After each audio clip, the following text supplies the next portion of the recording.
கல்யாணிக்கும் அவருடைய கணவர் ஷண்முகத்துக்கும் ஒரே ஒரு பொண்ணுதான் தீபா. அந்த ஒரு பொண்ணு என்பதாலேயே அவளை கொஞ்சி கொஞ்சி வளர்க்க தொடங்கினாங்க கல்யாணி. சின்ன வயசுல இருந்தே தீபா ரொம்ப சோர்வா அயர்வா இருப்பா.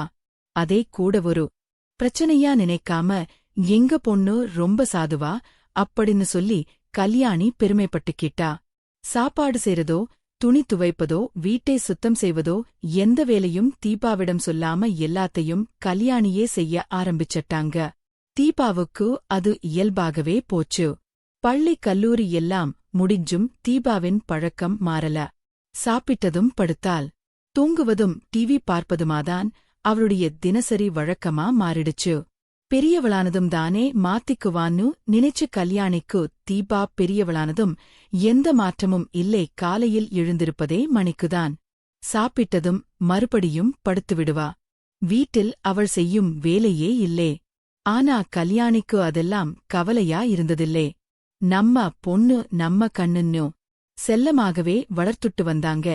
இப்படி இருந்தாலும் பொண்ணுக்கு கல்யாணம் பண்ணி தரலாம்னு முடிவு பண்ணினாங்க கல்யாணி.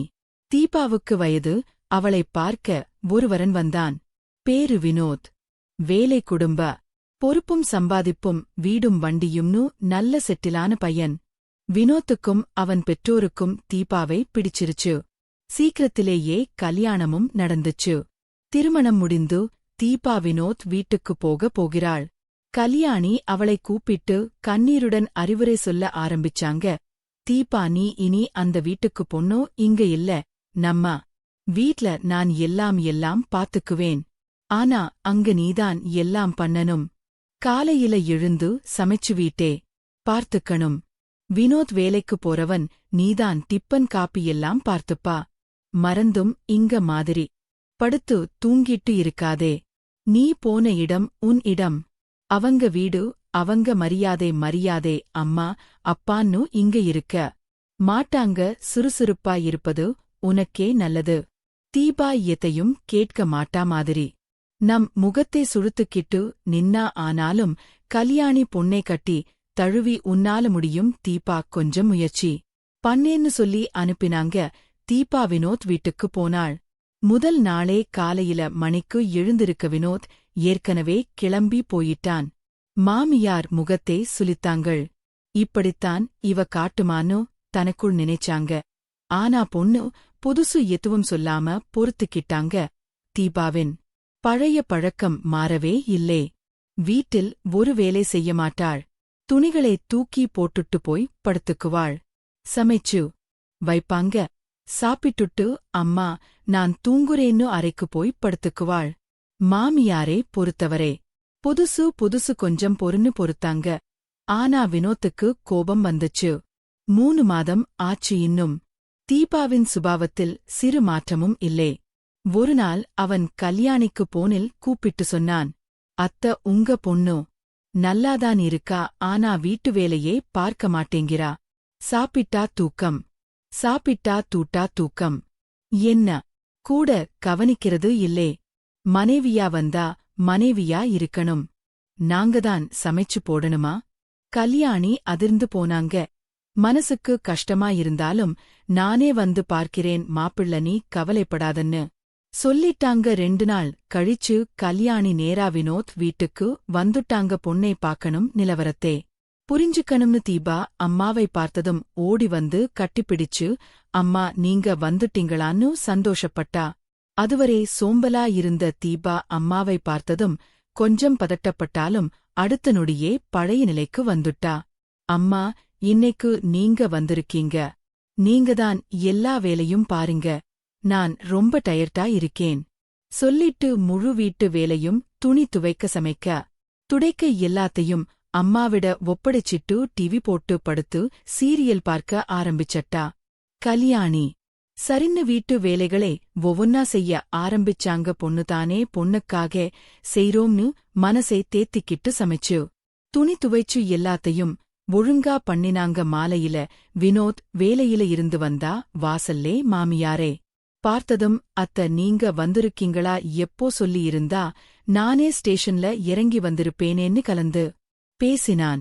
ஒன்னு இல்ல மாப்பிள்ள, போர் அடிச்சது பொண்ணை பாக்கணும்னு வந்துட்டேன்னு சொல்லி சாப்பாடு போட ஆரம்பிச்சாங்க. 3 பேரும் சேர்ந்து சாப்பிட்டோம்.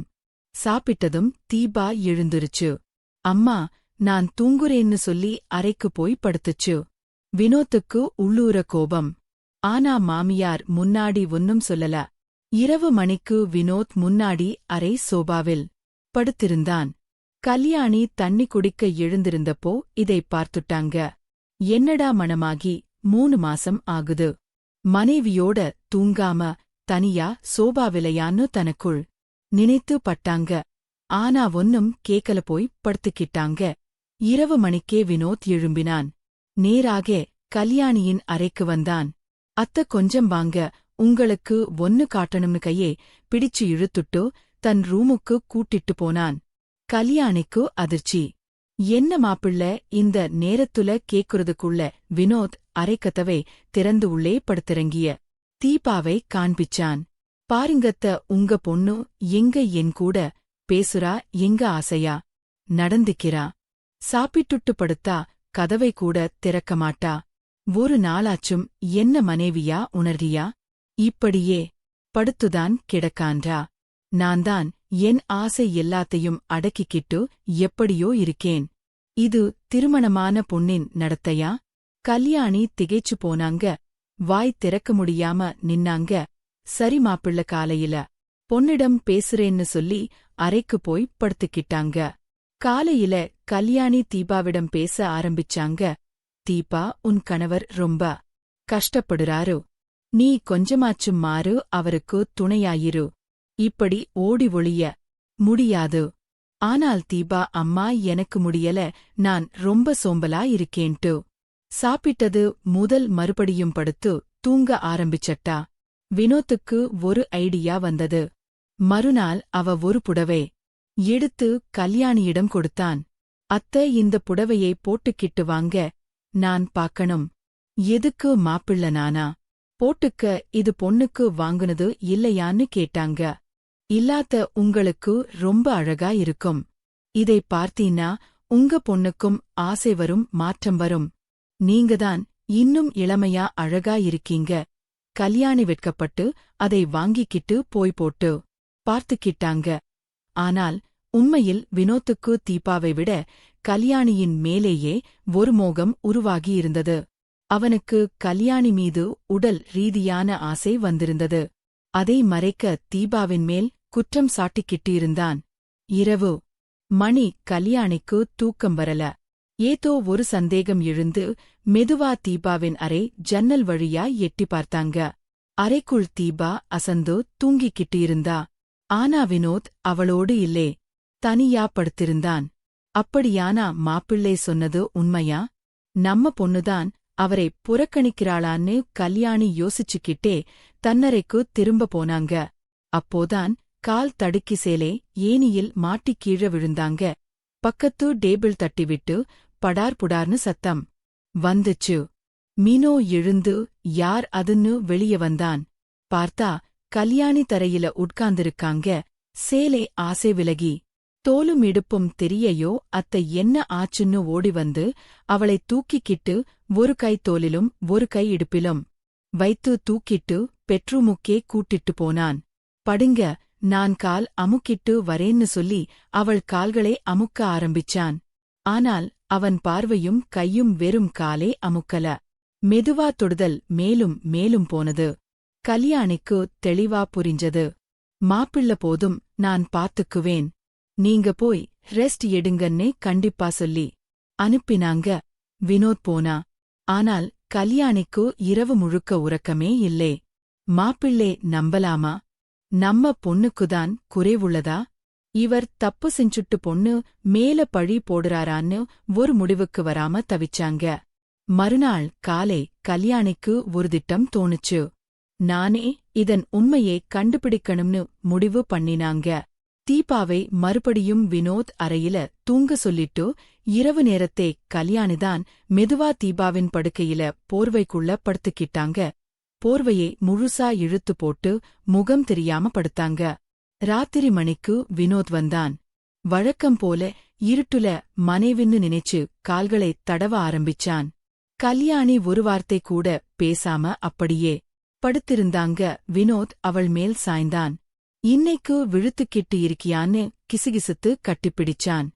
மாப்பிள்ளைன்னு கல்யாணி குரல் கொடுக்க வினோத் அதிர்ந்து போனான். விளக்க போட்டான். அத்த நீங்களா? நானேதான். உண்மையை பாக்கணும்னு கல்யாணி கோபமா எழுந்துண்டு, என் பொண்ணை கெடுத்துற சொன்னியே, நீயேதான் கெடுக்க வந்திருக்க. இவ யாரு? உன் கூட வந்த பெண். என்ன பக்கத்துல இன்னொரு பெண்ணை பார்த்தாங்க வினோதின் வேலைக்காரி. வினோத் பதறிப்போனான். இல்ல அத்தனா, என்ன நீ என் பொண்ணுக்கு தூக்க மாத்திரை போட்டு சாப்பிட்டதுல கலந்து கொடுத்ததும் நீயா? இப்ப இவளையும் கூட்டு வந்து படுத்ததும் நீயா? நல்ல வேலை நேர்ல பாத்துட்ட. ஆமா அத்த, உங்க பொண்ணுக்கு என்னோட ஆசை இல்லைன்னு எனக்கு தெரியும். அதான் நான் இவளை வச்சுக்கிட்டேன். ஆனா உங்களை ரொம்ப பிடிச்சு போச்சு. அதான் உங்களையும் நான் சொல்ல வந்த வினோத்தே. கல்யாணி நிறுத்துனாங்க. வாயை மூடு, இனி இந்த வீட்டில இருந்தும் போதும் சொல்லிட்டு உடனே கதவை திறந்துட்டு வெளியில போய் கதவை பூட்டிட்டாங்க. காலையில போலீஸ் ஸ்டேஷனுக்கு போய் வினோத் மீதும் அந்த பெண் மீதும் புகார் கொடுத்தாங்க. போலீஸ் வந்து வினோதையும் வேலைக்காரியையும் கைது பண்ணுச்சு. கல்யாணி தீபாவை அழைச்சுக்கிட்டு, பொண்ணு, இனி நம்ம வீடுதான் உலகம். நான் இருக்கேன், உனக்கு இனி கல்யாணமே வேண்டாம். ஒருவேளை நல்ல மாப்பிள்ளை கிடைச்சா அப்புறம் பார்க்கலாம்னு சொல்லி தன்னோட வீட்டுக்கு கூட்டிட்டு போய் சந்தோஷமா காப்பாத்திக்கிட்டாங்க. அன்று முதல் கல்யாணிக்கும் தீபாவுக்கும் இடையே ஒரு புதிய உறவு. தீபாவின் மனநிலை பாதிக்கப்பட்டத புரிஞ்சுக்கிட்டாங்க. கல்யாணி தூக்க மாத்திரை கொடுத்த விஷயமும் வினோத்தின் சூழ்ச்சியும் அவங்களுக்கு இப்பத்தான் முழுசா புரிஞ்சது. நம்ம பொண்ணு, நம்ம கண்ணு, அதை நாம காப்பாத்திக்கணும்னு உறுதி பண்ணிக்கிட்டாங்க. இந்த கதை நமக்கு கற்றுக் கொடுப்பது, நம் குழந்தைகளை செல்லமாக வளர்ப்பது நல்லதுதான், ஆனால் அவர்களுக்கு வாழ்க்கையின் பொறுப்பே. உழைப்பின் மதிப்பை சொல்லிக் கொடுக்க தவறிவிட்டால் விளைவுகள் ஆபத்தானதாக இருக்கும். மேலும் திருமணத்திற்குப் பின் எந்தவொரு பெண்ணும் தன்னுடைய மனைவி பொறுப்பை உணரும்படி செய்ய கணவன் மற்றும் மாமியார் இருவரும் பொறுமையும் புரிதலும் காட்ட வேண்டும். ஆனால் அதை விட்டுவிட்டு வஞ்சனையும் சூழ்ச்சியும் செய்தால் அது இருவரையும் அழித்துவிடும். இந்த வீடியோ உங்களுக்கு எப்படி இருந்தது? கல்யாணி சரியான முடிவை எடுத்தாரா? தீபா மாறி இருக்க வேண்டியது அவசியமா? வினோத்தின் செய்கைக்கு என்ன தண்டனை கொடுக்க வேண்டும்? உங்கள் கருத்துக்களை கீழே உள்ள கமெண்ட் பாக்ஸில் எங்களுக்கு தெரிவியுங்கள். வீடியோ பிடித்திருந்தால் லைக் பட்டனை அழுத்துங்கள். உங்கள் குடும்பத்தினருக்கும் நண்பர்களுக்கும் ஷேர் பண்ணுங்கள். இதுபோன்ற மேலும் கதைகளைத் தொடர்ந்து கேட்க நமது சேனலை சப்ஸ்கிரைப் பண்ணி பக்கத்தில் உள்ள பெல் ஐகானை கிளிக் பண்ணுங்கள்.